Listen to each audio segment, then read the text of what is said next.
A lot of injury news to get to in the aftermath of the San Francisco 49ers' first loss at the hands of the Cleveland Browns in the 2023 season. This is the 49ers Report by Chat Sports. I'm Chase Sr. Wanted to wait a little bit before we brought you this show just to get some clarity on the injury front because San Francisco suffering some big-time injuries in this loss to the Browns. We, of course, have to bring you the latest. This is why you subscribe to the channel. Thanks to everybody who tuned in to our watch party this afternoon. More than 100,000 views. We surpassed 95,000 subscribers. And we're burning the midnight oil here. Working late night to bring you the latest. And anything that happens with this football team, we always talk about it and have you covered. Hit that subscribe button right now.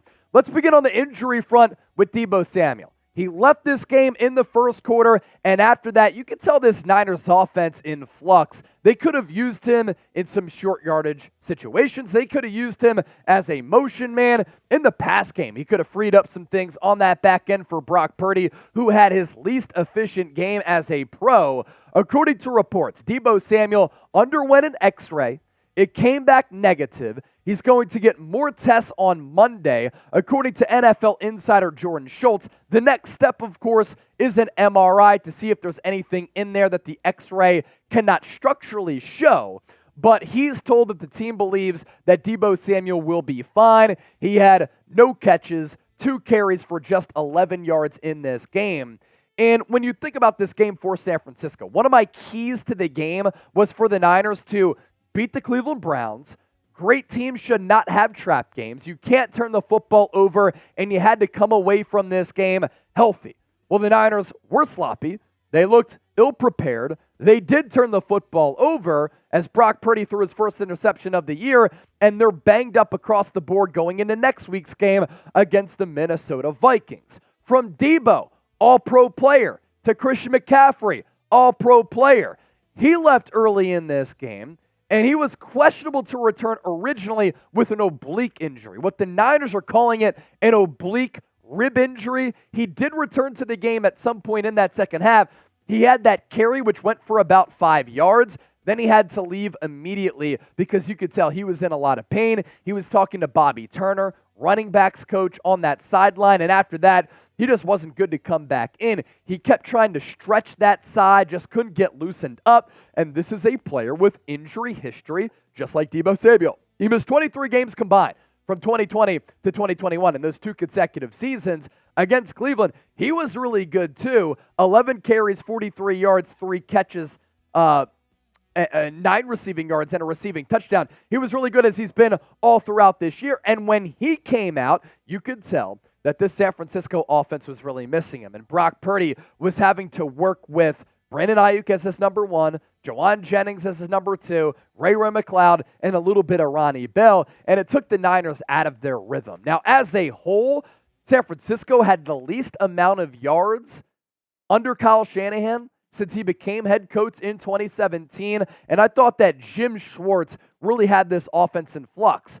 Cleveland was dominant in the trenches.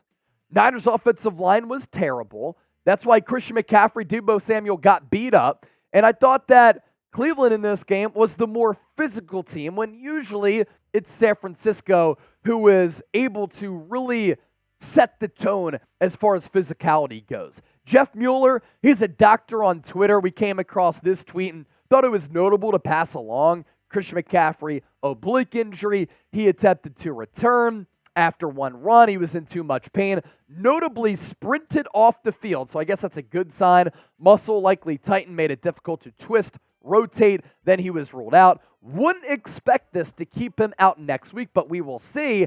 And you look at where this injury happens, it's right here. For a running back, you're taking hits. For Christian McCaffrey, he's so shifty, whether he's catching the ball, running the ball. And part of his game is being that type of twitchy player who can be shifty and make you miss. And when he isn't able to kind of rotate that core, that's very problematic for him. Trent Williams, another All-Pro. So again, Deebo All-Pro, Christian McCaffrey All-Pro, Trent Williams All-Pro player, and the best left tackle in the game, Matt Mayoko, NBC Sports Bay Area, saying that Trent Williams, right after that injury, suffered a little bit of an ankle sprain. He left the stadium in an orthopedic walking boot after the game. He played through the injury to not put the team in a bad situation against Myles Garrett, Myles Garrett still lined up on the Colton McKivitz side at some points of this football game, and McKivitz did struggle at moments, as well as the entire offensive line did. Trent Williams, this is an injury in which he came back in the game and finished it out, but after this, is it going to swell up? Is it going to be sore over the next few days for a guy who's already in his mid-30s and a player who you can probably least afford to lose on this Niners roster, stacking him up with players in that same category as Fred Warner, a Christian McCaffrey, a Brock Purdy? And do they just err on the side of caution against a bad Minnesota Vikings team?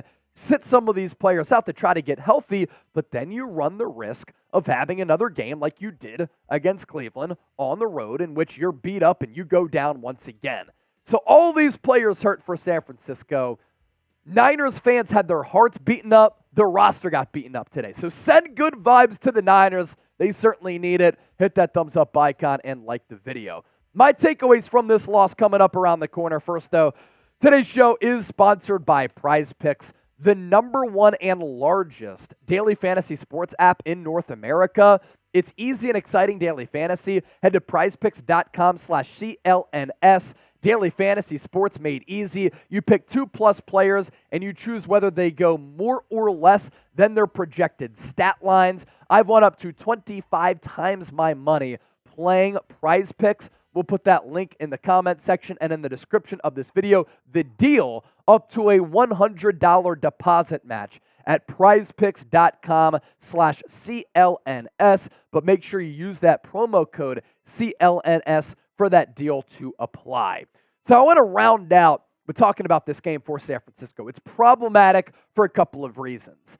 The blow of this loss absorbed a little bit easier by your NFC counterpart, the Philadelphia Eagles, and the only other unbeaten team in the NFL also losing. So you have San Francisco losing to P.J. Walker and the Cleveland Browns, and you have the Philadelphia Eagles losing to Zach Wilson and the New York Jets. Both of those teams now 5-1, trying to jockey for the #1 seed in the NFC. And what's wild about this game, Niners, first drive of the game, they go down the field, they pass it once, and it was a pass on the shovel pass from Brock Purdy to Christian McCaffrey. 13-yard touchdown, 15 straight games with the touchdown for McCaffrey. You go 84 yards, you get 7 points. All seems to be fine and dandy. After that, the Niners offense barely did anything. They could barely muster up the ability to even pick up yards. And I know that a lot of people are going to blame Jake Moody for this loss. He is partially to blame. He lost a 54-yarder. And missed a 54-yarder, and then he missed that 41-yarder to win the game. He had his family and friends in the stands in Cleveland because he grew up in Michigan, not far from Cleveland. Great opportunity for him. But look, this is a rookie kicker who you drafted in the 3rd round, who had a shaky preseason, and then up to this point prior to this game, he was perfect on all of his kicks.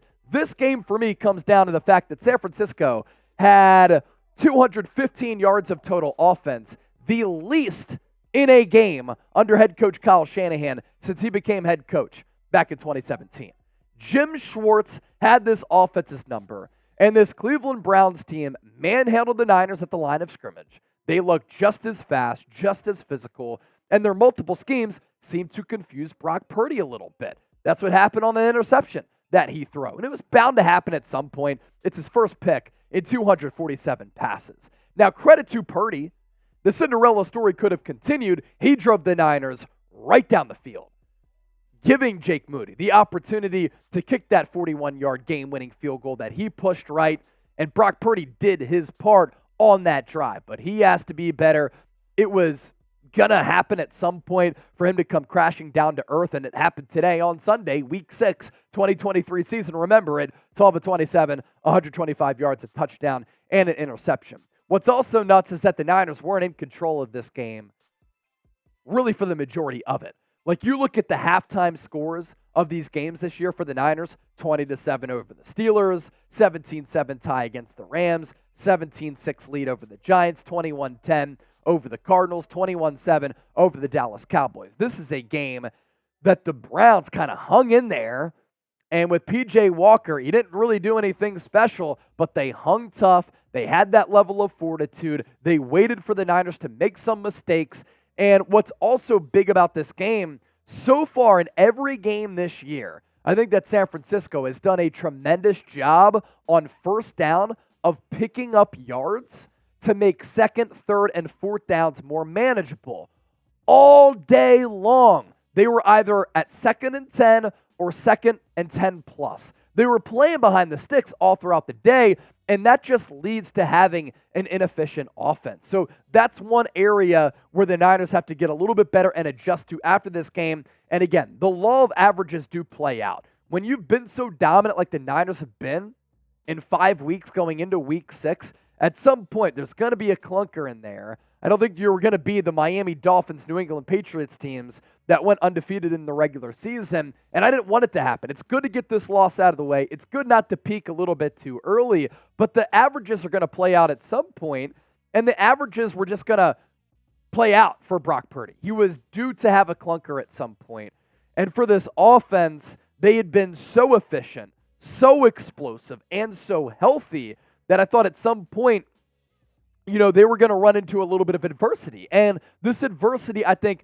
is really important for this football team. Now, San Francisco should have won it. You had the Diamador Lenore interception, the Jordan Mason touchdown run, and then you had the Nick Bosa sack on P.J. Walker to knock them out of an opportunity to put 7 on the board. Momentum was with you, and you squandered it.